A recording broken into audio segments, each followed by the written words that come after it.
తిరుమల కల్తీ నెయ్యి వ్యవహారంపై సీబీఐతో విచారణ జరిపించాలన్నారు కాంగ్రెస్ సీనియర్ నేత వి హనుమంతరావు. శ్రీవారి లడ్డూ తయారీలో నాసిరకం నెయ్యి వాడినట్టు తేలిపోయిందన్నారు. వెంకటేశ్వర స్వామి లడ్డూలో కల్తీ నెయ్యి వాడినా ఎవరిని దేవుడు వదలబోడని చెప్పారు.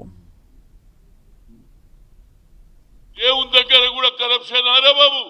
దేవుడు ఆయన వడ్డీతో వసూలు చేసే వెంకటేశ్వరుడు ఎవరిని ఇడవడురా బాబు, నన్ను కూడా ఇడవడు. అపచారం చేసినా తప్పు చేసినా ఎవరిని వదలడు.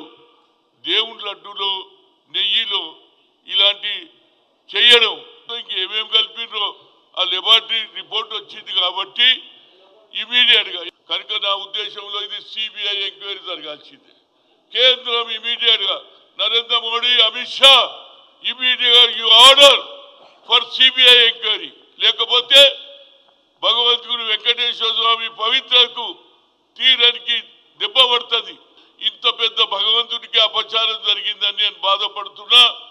రాజకీయాలు పక్కకు పెట్టండి, కానీ దేవుని మీద జరిగిన దాని మీద నేను తప్పనిసరిగా, ఎందుకంటే ఇది సిబిఐ ఎంక్వైరీ, ఇవాళ ఎంక్వైరీ అయ్యాలి.